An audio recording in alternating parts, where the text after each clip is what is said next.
All right, you want to go? All right. All right, welcome everyone back to the ASUN show. This is show number 4, entering week number 5, week number 3 of non-conference play. This is the first show that has a host from the FCS show and the ASUN show. Not to toot my own ASUN horn. So let's just get right into it. Let's get into last week's game. Game of the week last week was FAMU Kennesaw State. So did you want to get into a little bit of a quick and dirty analysis of how that game went down? Sure. I don't think it was. This one wasn't game of the week. That was Mercer Savannah State, which we'll get to in a minute. But my game, it kind of close. Started off hot, scoring pretty fast. But we both started off hot. We 21-21, so I got a little bit faster, up 20. But from there, it was just, we couldn't. Oh, I could. We're trading back and forth, and he made a couple good plays. The one that seems to be the deciding factor was the fumble return, the scoop and score that I was driving, got to his, I think it was in the red zone, and he scooped and scored, turning it back, negating all the work I'd done on that drive. But had to move on. Didn't work, but Not you.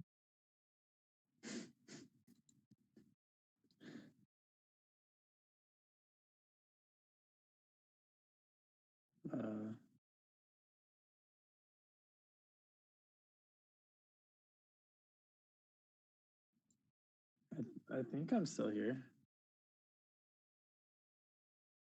Oh, looks like I'm the new host, boys. Let's see. So he was just talking about his game, but that doesn't matter. So let's focus on the important game, which was my game last week, and then we'll get to everyone else's. Your boy stayed the only undefeated team in conference with a dominating 34-7 victory. It was a pretty close game, actually, despite the score. It went into half 13-7. It was a pretty defensive battle, and then there's just a 3-play sequence in the third where it was long touchdown for me, and then on their first play with the ball back, I think picked it off and scored a touchdown again, and then I think I picked sixth. So it was really the third quarter that kind of blew everything open and made the score look a lot worse than it was. And then, after those 3 plays, it was a 1-score game. Nothing happened in the fourth. So overall, it was a really close game. I think Alabama State is actually pretty good and doesn't necessarily get enough credit despite their record. But I feel like a lot of people say that after they play somebody. Do you think that you regressed in the fourth quarter, or do you think that the third quarter was a fluke? I don't want to say fluke because on one of the, I definitely had good reads on 2 of them, but in general, Alabama A&M was really good at avoiding what I expected enough to, keep me to 13 points in the other 3 quarters. So I wouldn't say a fluke, just, I don't know, unlucky maybe. Hey guys, can you hear me? Yeah. Welcome back. Yeah. I think a meteor hit the Discord servers just now. I'm just saying the only undefeated person did not get disconnected. Oh, God damn it.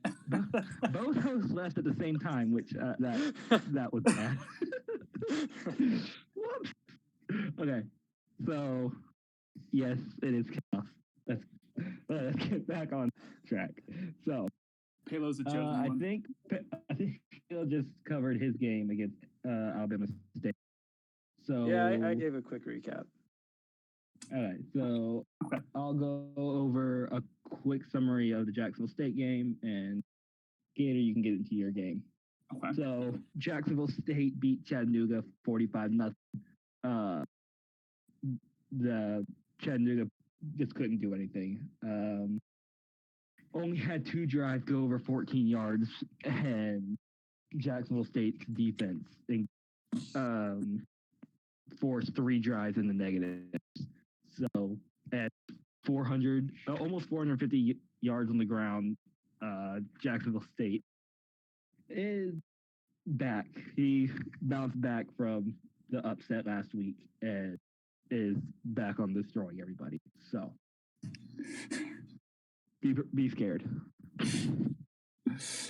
We have more juicy Jacksonville State info and takes coming up later in the show. Next, got Alabama A&M taking on Mercer last week. You guys probably heard a little bit about this recap in the show last night. The real turning point for me, at least in this game, was the second quarter. I ended up deferring the second half, so I got the ball back in the third quarter.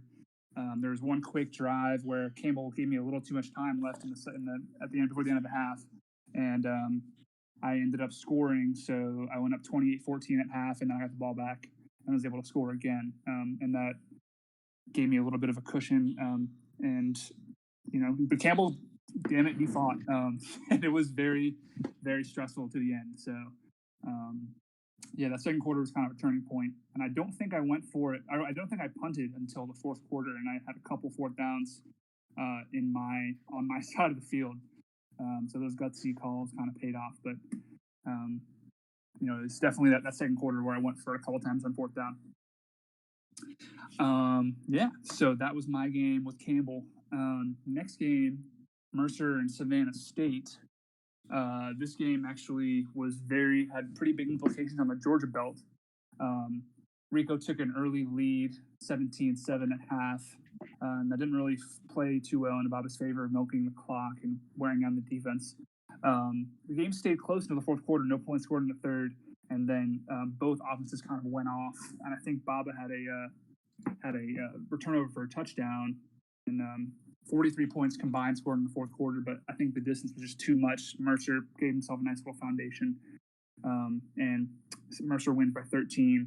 The 13 points going to end up being very important as far as the Georgia belt goes later on this year, as that belt's going to be decided by point differential and wins. Next is Stetson and Jacksonville. This was a interesting game. I was interested to kind of see if Jacksonville was going to be able to bounce back. The first 3 games that they played this year, they had a 1 point loss to Alabama A&M 2 weeks ago, and they played their out of conference opponents pretty closely. So I was wondering, to see if they could finally turn the corner on this game. Stetson had it pretty well handled throughout the entire game. I think. Let me try to pull it up real quick. It was Stetson definitely put the clamps down on the defense. That's definitely why taking the under in the Stetson game this week. 26 total yards on defense. That's pretty solid. Stetson, and controlling the game only went to, looks like, a little past halftime, dominating 11-20 to 4 minutes.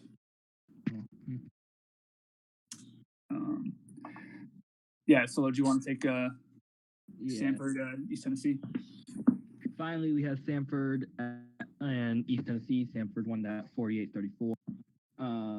Eastern Tennessee started off fast, getting to up 24-7 after the first quarter, but a monstrous 27-7 third quarter by Samford put them back up top, and with a touchdown to seal it in the fourth quarter, Samford came away with the big, despite losing the turnover battle 3-2. Doesn't usually give you a victory, but Samford was able to pull it out. Okay. We can dive into the conference standings after last week's games. These don't have implications from this week's games yet. But in the North, we have 2 undefeated teams, Alabama A&M and Samford, 2-0, and then we got 3 1-1 teams, Jacksonville State, Campbell, and Savannah State, and then East Tennessee and Chattanooga wrap it up winless, looking to get off the schneid next week. In the South, and go for it in the South. In the South, we have 1 undefeated team in conference, he's also undefeated in out of conference. Bethune-Cookman atop the South with Florida A&M, Mercer, and Stetson, and Kennesaw State all right behind at 1-1, and then Alabama State and Jacksonville bring up the rear at 0-2. All right. Which that shouldn't change much this week since we're playing out. I don't think it'll change at all since our in-conference record doesn't. Yeah. So just before we get in, we can hop into this week's game so far. I know we've had two speedy boys already finish their games this week. Yeah, and both of them terrible losses for the A-Sun in totally different ways. So, cover my game first. I got completely blown out by Penn, 45-7. Jocks is a great scouter. I apparently have some kind of pattern I don't see yet. I'm gonna work on that for the next game. Hopefully, quit this two game slide I'm on. Get back in the win column.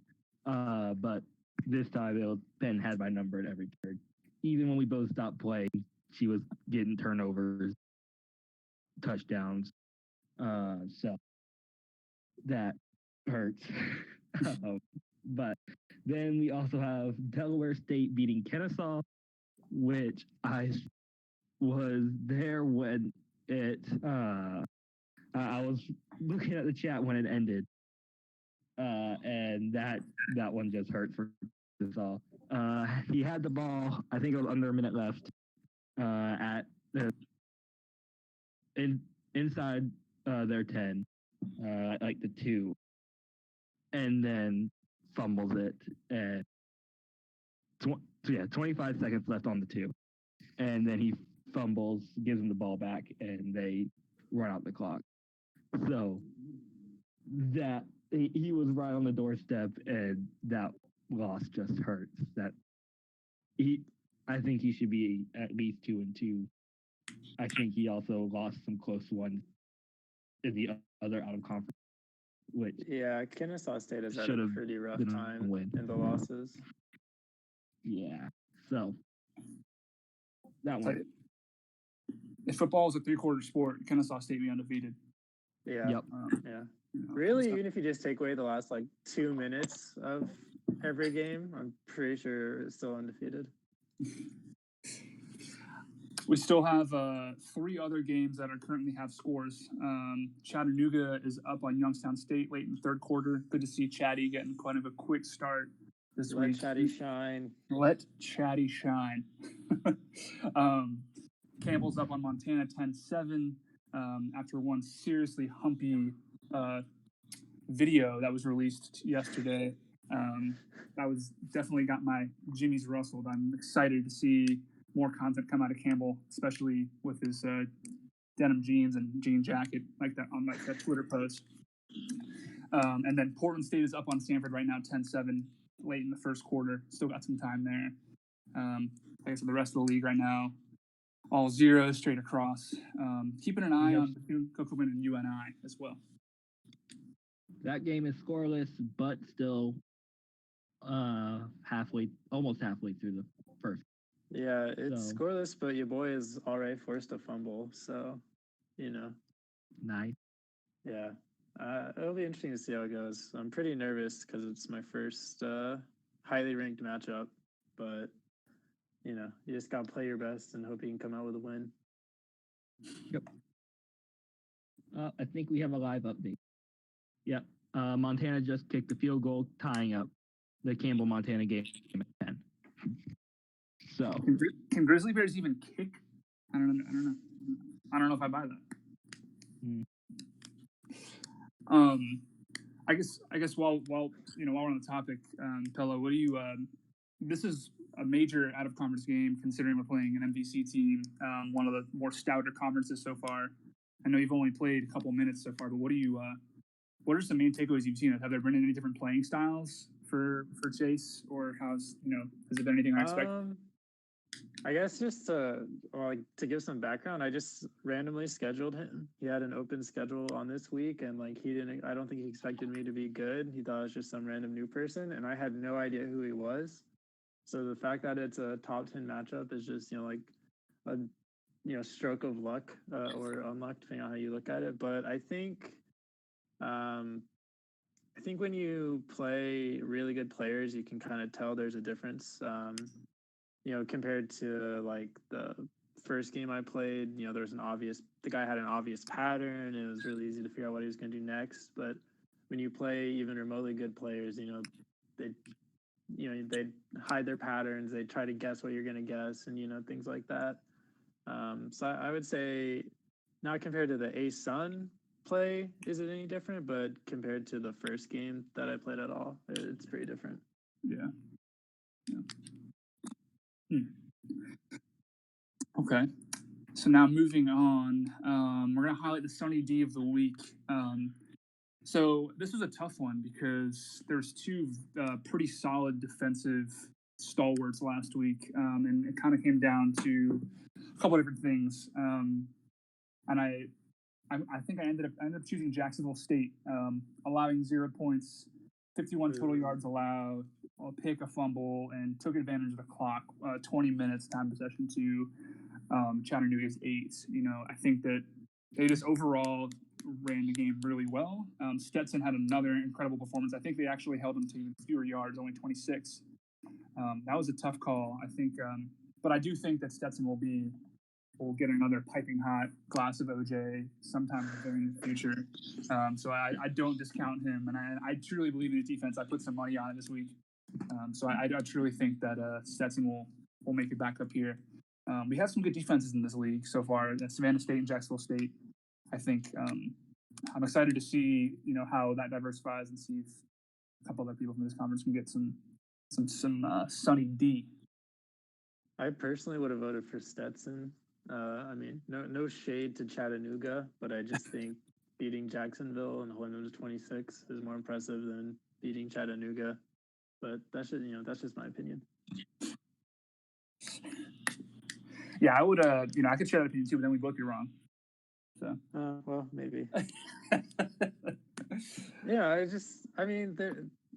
To me, opponent quality is pretty relevant, and no, I agree. Not to be mean to Chattanooga, but they just haven't played well so far. Before this week. But that you do. You're the one who gives out the award, so who am I to judge? Slow, did you want to go over the power rankings this week? Sure. So we have Bethune-Cookman and Jacksonville State going up 1 to 1 and 2 respectively. Samford and Stetson both jumped up a bit, going up 2 each, and they're 3 and 4. Florida A&M dropping 4 spots, going all the way down to 5. Mercer heading up 1, going to 6. Alabama A&M going up 2 to get to 7. I guess they're tied at 7 with Campbell, who dropped 4 spots from last week. Kennesaw State moved up 3 to get up to 9. Savannah State dropped 2 to go to 10. Both Alabama State and Jacksonville dropped 1 to go to 11 and 12 respectively. East Tennessee State went up 1 to 13, and Chattanooga dropped 1 to 14. My list is pretty similar. So I have the top. I think I have top 11 the same. That's what it looks like. Yeah, I have top 11 the same. I kept Chattanooga at 12, Jacksonville at 13, and Eastern Tennessee. I think that was just pretty much the same rankings I had last week, and none of them impressed me or disappointed me enough to get me to move them. So they stayed right where. But apparently they did to everybody else, and they got moved. Yeah, my rankings are pretty much the same as yours and as the power rankings. I just have, like you said, 12, 13, 14. I have Chattanooga at 14, and I have ETSU and Jacksonville flipped. ETSU at 12, Jacksonville at 13. You also have me and Stetson flipped from. Oh, that's right. That's right. Yeah, I have FAMU at 4 and Stetson at 5. Yeah. Comparing mine, this is the first time I think I've actually done it. I had Mercer at 3 and Alabama A&M at 6 Which is- and Samford at 7, which I think is my main Oh, wow. discrepancies. Yeah, so you Yeah, basically I think I keep flipped. forgetting about Mercer. I have them at 6. I probably Yeah. should bump them above. Well, everyone's sleeping on Mercer. I just think, I mean, they're 3-1. They have a pretty good win and a pretty good point differential. And I mean, if you look at, I don't think their loss is particularly bad either. So to me, they just strike me Yeah. as a really solid team. And so it's hard for me to put Stetson or FAMU above them just based on record and point differential. So that was kind of my logic for getting them at 3. And then I dinged Samford pretty hard for struggling in that game. Yeah, you gotta take care of business, man. You gotta take care of business if you're gonna be a top team. Stanford's just going to slowly develop rivalry with every single person in this conference. Pretty much. All right. Next, a little bit of a belt update. I know Pello added the belt situation to the chat just to go over the Georgia belt scenario. So with Mercer's dub over Savannah State this past week, there's a couple scenarios where each individual team in Georgia belt could win. Kennesaw State wins by 16 points or more versus Mercer, then it's Kennesaw State's belt. If Kennesaw State wins by 13, 14, or 15 over Mercer, then it's Savannah State's belt. If Kennesaw State wins by 12 or fewer, or Mercer wins, it's Mercer's belt. Dude, I am so hyped for this. I am like incredibly ready for Kennesaw State to win by like 14 points. And then just not even get the belt. Like I cannot wait. I want that to happen so badly because that would just be so funny. Enough already.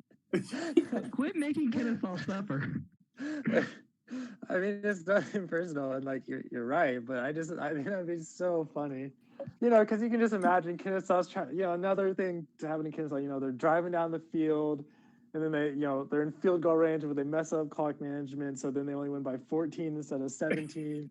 Yeah. So, so then they don't get the belt and just, another punch to the gut for them. I just imagine it's like Mercer has the ball at the very end of the game, down by 17, and then like no time left, kick like a 50-yard field goal. Doesn't really even mean anything. Like a 0 diff on the field goal to lose by 14. I don't know if that would hurt more or less than. I don't know. I don't know. What scenario would hurt more. Oh God. I'm just because that's the last week of the season, right? So I'm really looking forward to that. I'm gonna be following that game like a hawk. Oh, I'm excited for that game. That's for damn sure. I still think Kennesaw State's my vote to win the Georgia belt. And I know there's some scenarios where that can or can't happen. So hopefully, Judge can pull this one through.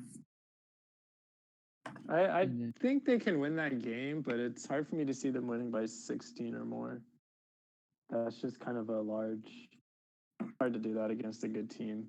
So I think either I don't know. I think they'll win close, and then Mercer will take the belt.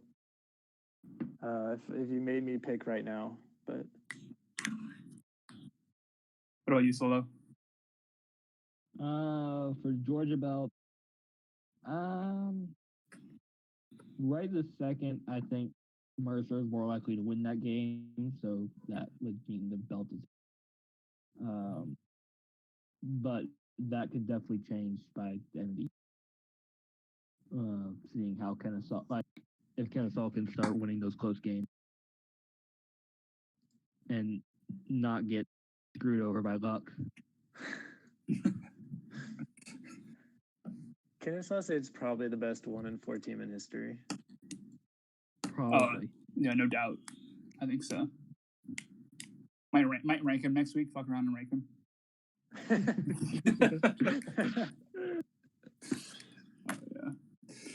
All right, so I guess now we can get to the interview component of our show, where we interview the shining star of the Sun Pillow. I guess I have a question for you. As the undefeated representative from the conference right now, how do you assess the kind of the state of the union of the ASUN and perspectives for the playoffs? I know you. I don't believe you were a coach. You weren't here last year, right? This is your first year. Yeah, this is my first year. So what is your perspective as far as the playoffs go? And I guess I don't know if you listened to any of the show last night, but how what are your perspectives on sending a ton of teams to the playoffs versus one or two really strong teams as far as the conference goes? I'm going to answer your question with a question, which is I have no idea how playoffs are decided. So if you could tell me that, I can then try to answer your question. Everybody who wins their conference gets an automatic, and then from there it's like the committee ranks the best team, and I think there's 8 conference winners, so that means there's 16 at large. 16 at large. So okay. Well, I think if you look at our early season rankings, we've been having 4 or 5 teams close to being in the rankings or in the rankings. So I think the odds of us sending multiple teams are pretty good. Not to be too cocky, but I think Jacksonville State and I have pretty good odds of getting in just based on what I've seen from myself and from him. So I would say probably a minimum of 1 at large, and then it's hard to say because there's kind of that second tier right there. That's like 4 or 5 people. Like you guys, Campbell, Stetson, and Mercer, right? Just kind of are all relatively clumped together just based on point differential and like kind of quality of wins right now. So I could see anywhere from just maybe things go horribly and you guys everyone cannibalizes each other and we get 1 other team in, or maybe things go really well and we get 5 in. It's kind of hard to say this early, but yeah, I think 3 to 5 is a realistic prediction. Just yeah. Look, man, Sanford. Campbell I'm sorry about it, but Campbell says we sent 3 last year, and I think we're from. Mm-hmm. I was only here a couple weeks last year, the last couple weeks of the season, but from what I've seen, I think we're strong. I think we might be a stronger conference. Like, even though we lost Jocks and I don't know, like the Discord name of the other Chattanooga who made it in, but even though we lost those 2, I think I'm pretty sure the conference wasn't filled then. So I think plus with the people we brought in, like you and Stetson and Judge, like Gator, it's all like it's a stronger conference. So I wouldn't be surprised with I think as a whole, I mean, there's 14 teams in the conference, and again, I'm not trying to be mean. I think there's like only 2 bad teams, which would be right now Chattanooga and Jacksonville. But I think other than that, it's from top to bottom a relatively strong conference. But I just worry it kind of ending up like the ACC or like the NFC South of like previous years, where you kind of knock each other down a peg and then you kind of collectively look worse. That's just kind of my one concern. Yeah. Yeah, it's kind of an issue the Ivy League runs into, where they kind of, so far you just see teams like Princeton and Dartmouth they've already taken a conference, and that kind of hurts them. And they kind of need to have good out of conference games in order to stay, really super relevant. Yeah, exactly. Do you want to get more directly into Shine or Shade? Yeah, so we can get into Shine or Shade now. So there's a couple archived ones from last week that we didn't get to, and I wanted to get to before the new ones this week. So I guess I can start solo with you. The Bama Belt, so Shine or Shade, the Bama Belt winner will win the ASUN North. Well, since I still got Jacksonville State winning both of those, I gotta go. I don't think like it will be decided. Like Stanford is right there, so I guess. And you're right there. Yeah, it will be close. I still think Jacksonville State comes out in the North, and it will probably be tiebreakers against Stanford and Alabama A&M. So I guess it would be the same, like whoever wins Alabama belt, the North. So. What about you, Colin? Yeah, I would that pretty much mirrors my thoughts exactly. So I'll just, same. Okay. Let's see. What's this next one? So this one's going back to our game last week. Kennesaw State beating Florida A&M is good for the conference. Shine or shade? Pillow, let's start with you.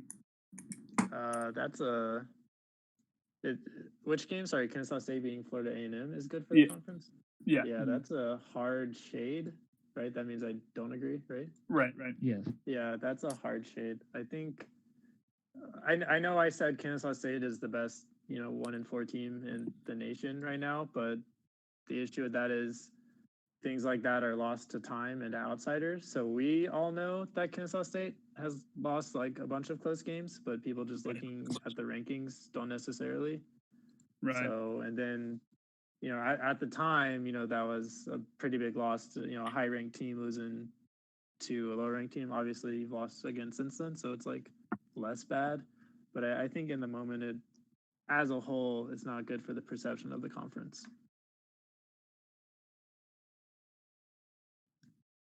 Well, what about you?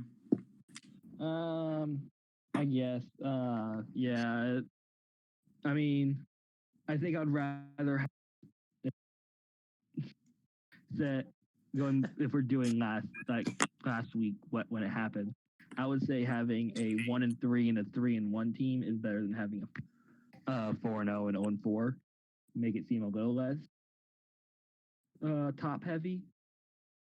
But I don't know if we're trying if good for the conference means getting people into the playoffs. I guess I have to go shade because an extra loss on one of the top teams does not help get them into the playoffs. Right. But if we're going for parity, I guess it's shine because it shows someone who hasn't got a win yet can still beat one who hasn't lost yet.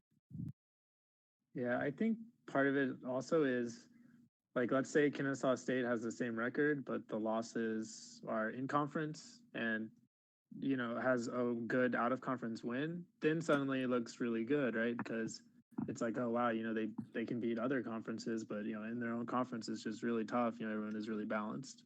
So I think considering the context of the losses helps also. Yeah, that's an excellent point. I think that's something to be considered as well. I mean, from like a conference member perspective, outside, regardless of the committee, it's super exciting. I mean, that game was extremely exciting to watch, and for what it's worth, I was, as a FCFB fan, I thought it was good for the conference. But I agree, as far from a playoff perspective and from a talent and getting a recognized perspective, the best. But I definitely love to see those types of games, regardless. All right, the third one. I see Stanford posted one, so I want to add that to the end. That is a very solid question, so I'll keep it on the docket. This third shiner shade. I'll start with this one first. 2 of the 3 winless ASUN teams will get a win this week. So Chattanooga 0-4 plays Youngstown State, who's 2-1. Eastern Tennessee is 0-3, plays Eastern Illinois. That's 1-3. And then Jacksonville is 0-4, plays 1-3 Central Arkansas. I'm gonna shine this. I purposely put this question in there because before the games even started, I had this question from over the weekend, and I have been very pleasantly surprised with Chattanooga this week so far. Already playing pretty actively, up 7 in the third quarter or middle of the third quarter.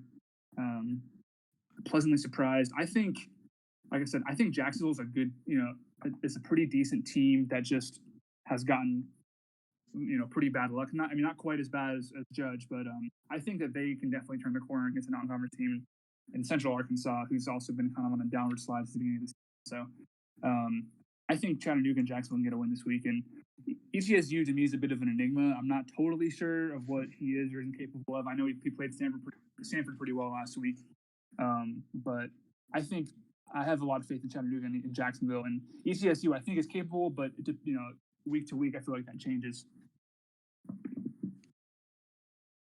Yeah, I would agree. I didn't have high expectations for Chattanooga, but I mean, like you said, they're up 7 halfway, or just into the third, and then I'm relatively high on Jacksonville.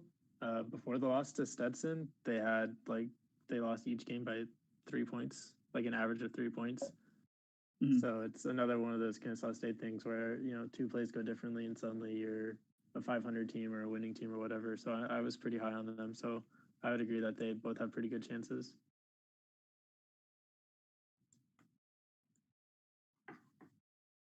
Flolo, what do you think? Well, before I do that, quick update.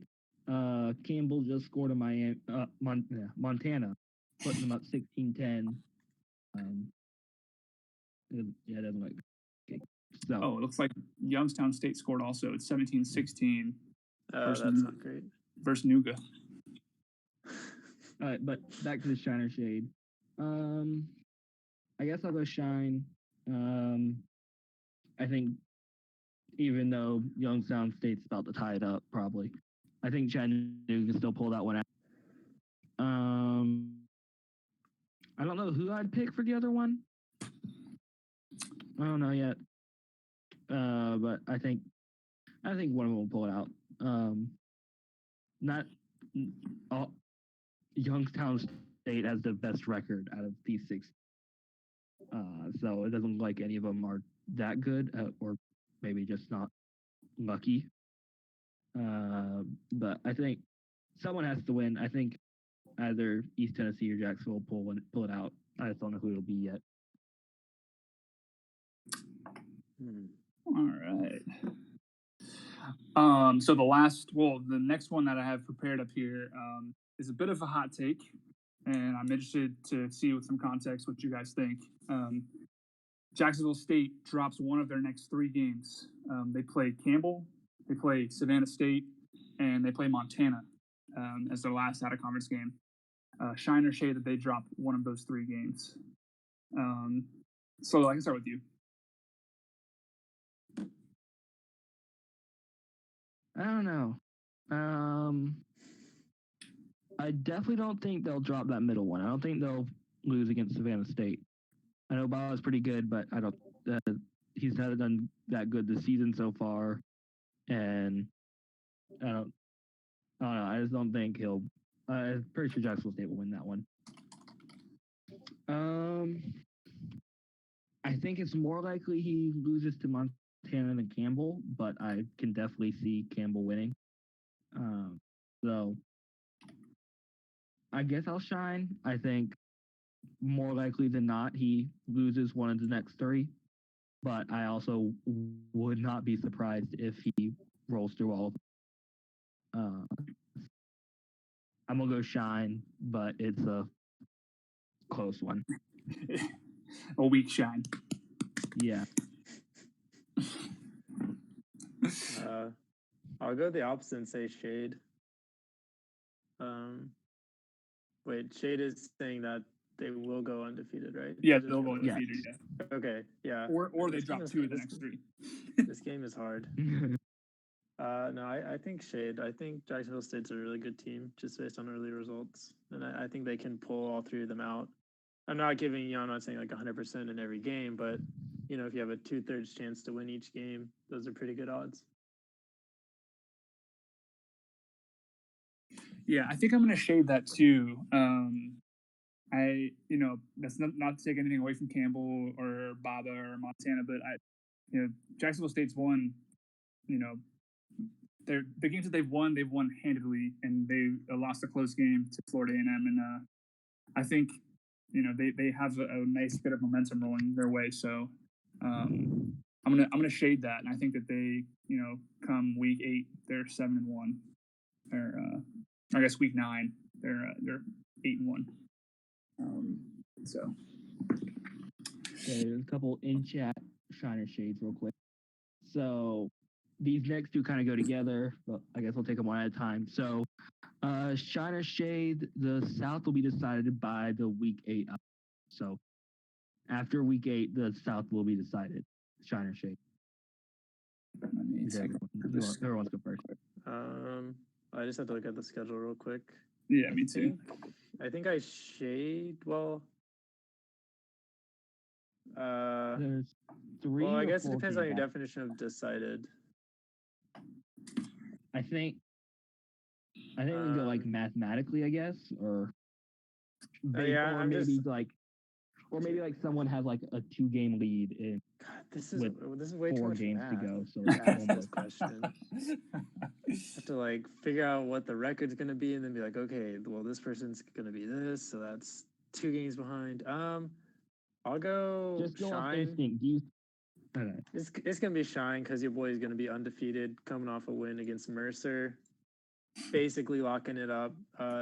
8-0, 4-0 in conference. Gonna be real hard for Mercer to catch up to that. I don't play Stetson by then though. Maybe Stetson could catch me. I'm still gonna Shine it. It's whatever. I'm confident. I'm gonna have to shade. I definitely think Stetson will be right on your tail. Like even if you're undefeated, he'll be only 1 or 2 losses at most, and be just right there, ready if you slip up. Mercer is definitely going to be right there. Kennesaw could be. See, I'd like to say I am, but I'm gonna have to see how I do next week to see if I can recover. I don't want. I definitely have you winning the South right now. I don't think I'm gonna have to see if I can fix what's been happening before I say I can win it again. Yeah, I think by week 8 is a little tough to mathematically lock it up. Uh-huh. But I think after week 9, with only 3 games left, I think it's a little more feasible. If, like, assuming I'm undefeated and certain other games go like my way, I think at that point it's a lot more easy to mathematically have it. But I agree though that it's kind of I'm the lead horse right now, and then there's 3 people like right behind me. Yeah, I agree. I think Pello, I think you eventually you do win the ASUN South this year, but I think week 8 is too. I think like nobody's. I mean, there's no mathematical eliminations for all players by that time. Yeah, exactly. You still play Florida Unless everybody but him collapse. Right. Yeah, I mean, if you guys just lose out from here, I guess in like the best way. Yeah, there's a lot of good games on the slate. Week 9, week 10. You two play each other week 9. That could be a big deciding factor for by that point who wins the South. So yeah, that was a part of why I said week 9. Then the other one, which kind of goes with this, is that someone besides Palo will win the South, which I already know his hard shade. Yeah. What about you, Gator? What do you? So week 9 and week 10 are for me, those are pretty big weeks. So week 9 you play Palo, and then week 10 you play Stetson. So that's going to be 2 big conference games that'll kind of separate the contenders from the pretenders. And then also week 11 you play Mercer. So that's and then week 11 Bethune-Cookman plays Campbell. So I think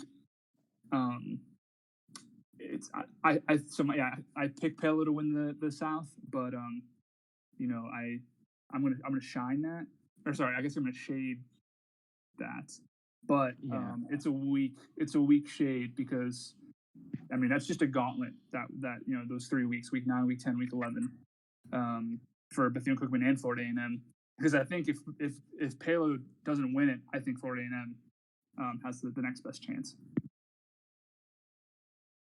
So week 9 is going to be huge, as some people would say.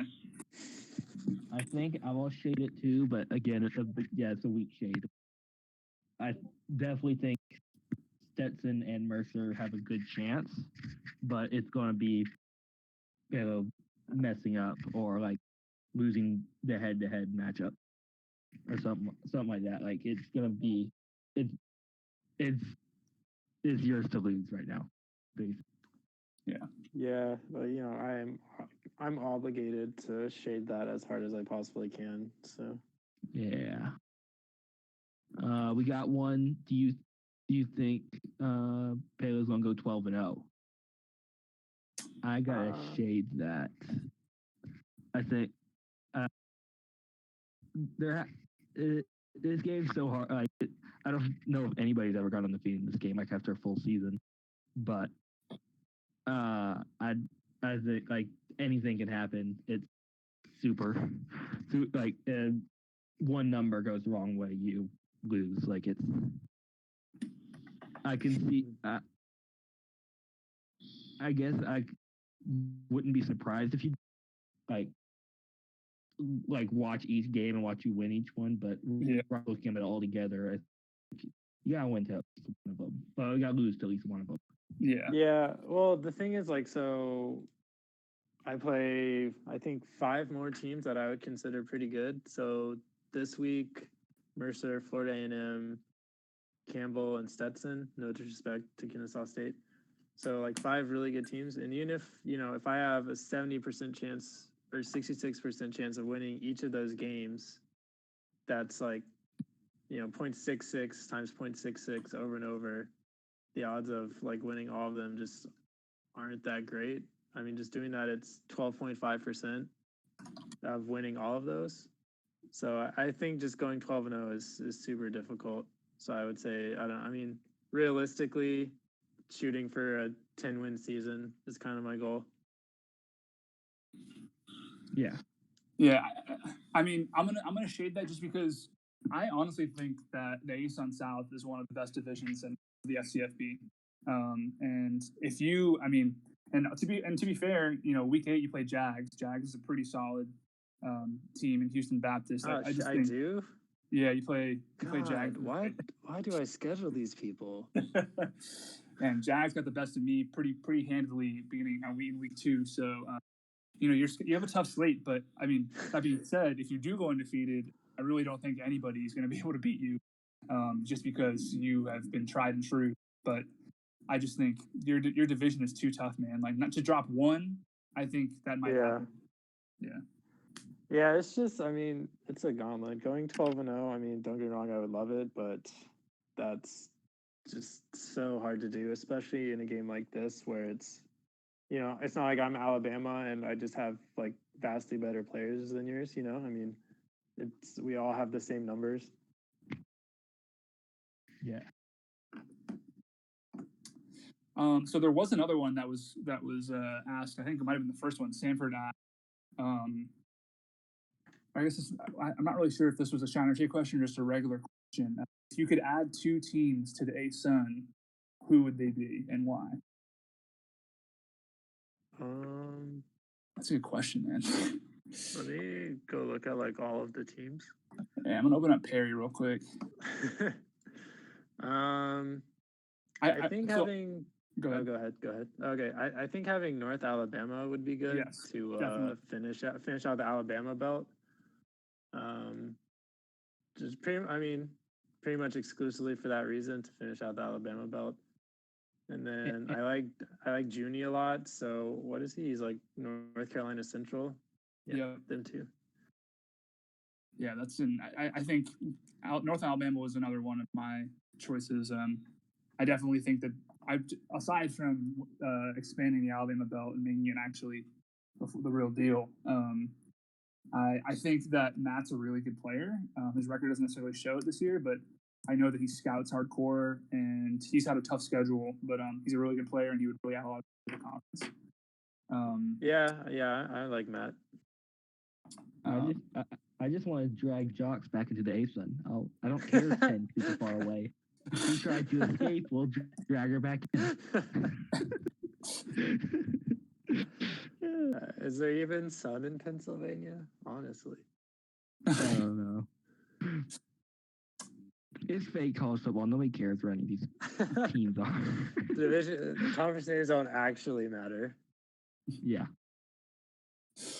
It would be cool to have a team like Poet at Tennessee Tech come to the ASUN. I love the idea of just keeping the ASUN like in the Southeast, mostly because I'm an SC fan and I like the geographical. My OCD for the geographic is on point with that. Like Tennessee State would be pretty cool to have. Gosh. Yeah, North Alabama. Citadel would be an interesting team to have. Yeah, Citadel would be good too. That's a good one. Yeah. That's an interesting question. I wonder as this league continues to grow, with like teams with conferences like the Dick just getting bigger and bigger, if like that idea will kind of like proliferate through. Yeah, we are mature. Nobody cares. I wonder if it'll become like fewer conferences and just larger with better teams in each conference. Yeah, I think it'll be interesting because I mean it's like these aren't actual conferences anyway, so who's going to tell us how to live our lives? Right. Yeah, this off season, I think we just need to make a coordinated push to steal 2 teams, go up to 16, move to a pod system instead of divisions. Make it happen. That would be wild. Wait, could you imagine conference championship week being 2 weeks long and like a 14 playoff? Dude, I'm ready for that. That would be that'd be nice. That would be sick. That'd be a. Among Us Campbell doesn't like scheduling.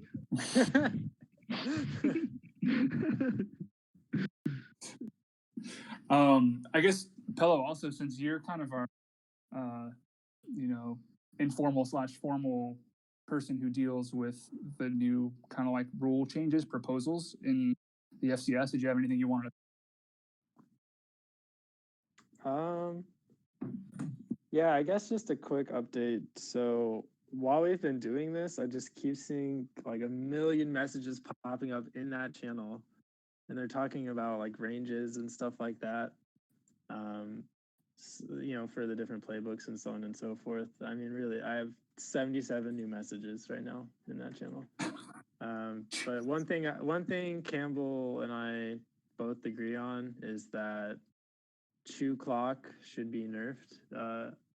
It just does this 35 seconds, which is just ridiculous. I mean, 35 out of 40, like in real life, it's 40 seconds with 15-minute quarters, right? Like, why is half the length in terms of playtime 5 seconds less? I mean, that's just ridiculous. So once my work slows down a little bit, I'm planning to put something together to try to reduce that number for next season.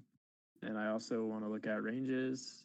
But other than that, I kind of try to keep you guys up to date with everything that's happening in there. Just kind of because I see it as, I'm not some person who's in there to express my views. I'm in there to express the views of the conference and generally what people think. So that's kind of why anything that comes up in there, I bring up in the chat. But those are the 2 things I would say that are kind of on the horizon that I want to take a look at. So that means Palo is your local politician. So if you have a problem, mail him. Yeah, I mean, no, really. If you guys have changes you want to see, just bring them up, and I can always just informal or formally bring it up in the council and see what people think. Proposal to make Judge a 4-1 team. I mean, seconded. Okay, no. While I'm on here, I'm using my dang platform. Are we renaming these divisions from North and South to some cool shit or not? Are we gonna get some dope ass division names, or are we just gonna be boring it with North and South?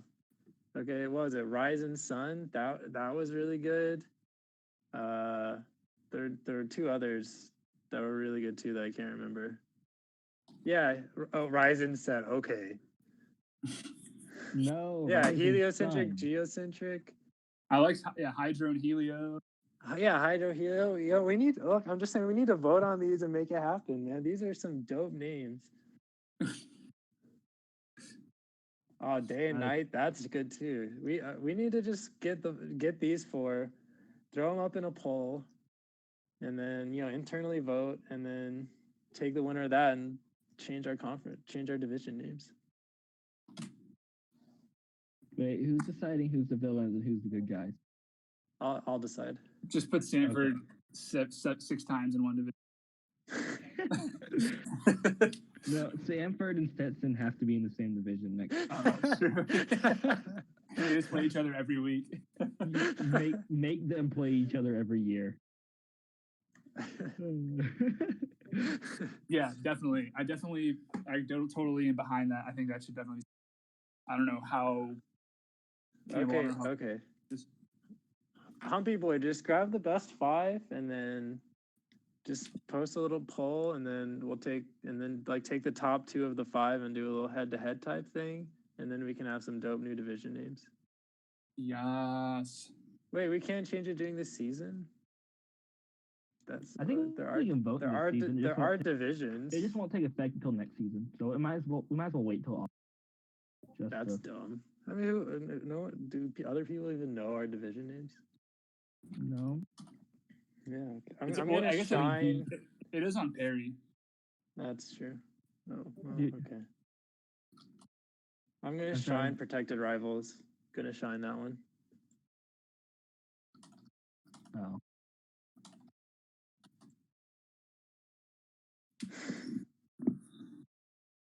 Yeah. We got that one last China Shade from.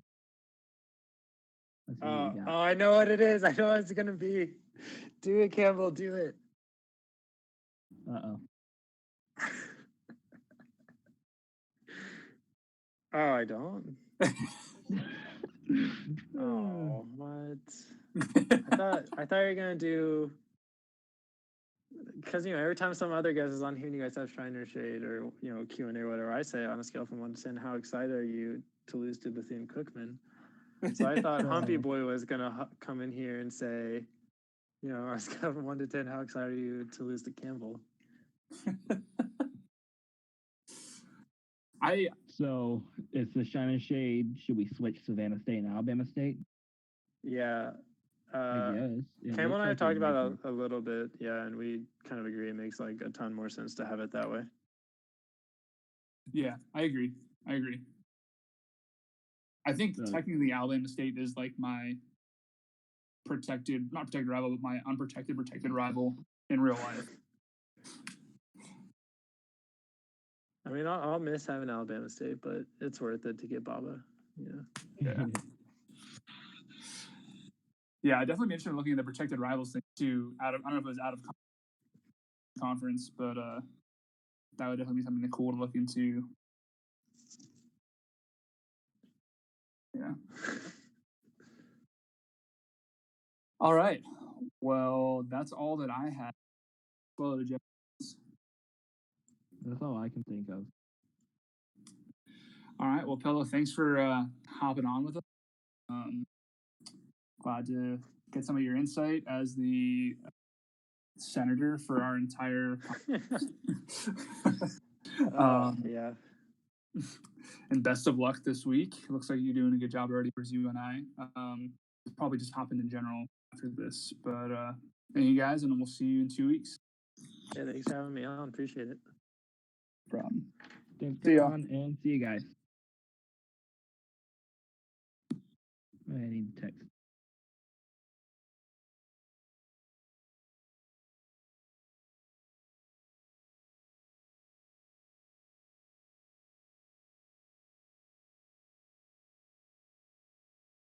All right, that show.